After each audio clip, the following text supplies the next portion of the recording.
Welcome back. In today's class, we will be going into the real economic growth rate, the definition, calculation, and uses.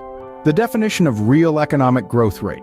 Real economic growth rate, often referred to simply as real GDP growth rate, quantifies the percentage change in a country's gross domestic product, GDP, over a specific period after adjusting for inflation.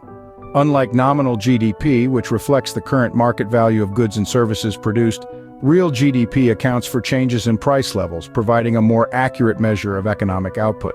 The calculation of real economic growth rate.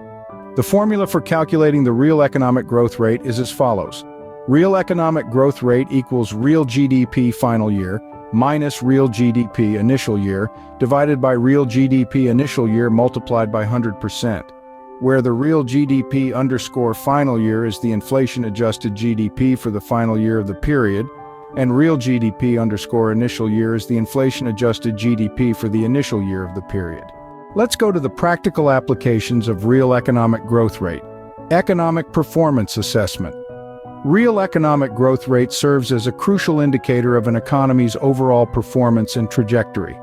Positive growth rates signify expansion, while negative growth rates indicate economic contraction. Investment analysis. Investors and financial analysts utilize real economic growth rate data to evaluate investment opportunities and make informed decisions. High growth rates may signal attractive investment prospects, while low or negative growth rates may indicate economic challenges and investment risks. Business planning and strategy. Businesses leverage real economic growth rate data to inform strategic planning, budgeting, and forecasting efforts. Understanding the broader economic environment and growth trends enables businesses to anticipate market conditions, identify growth opportunities, and mitigate risks. Thanks for watching. Stay tuned for the next class.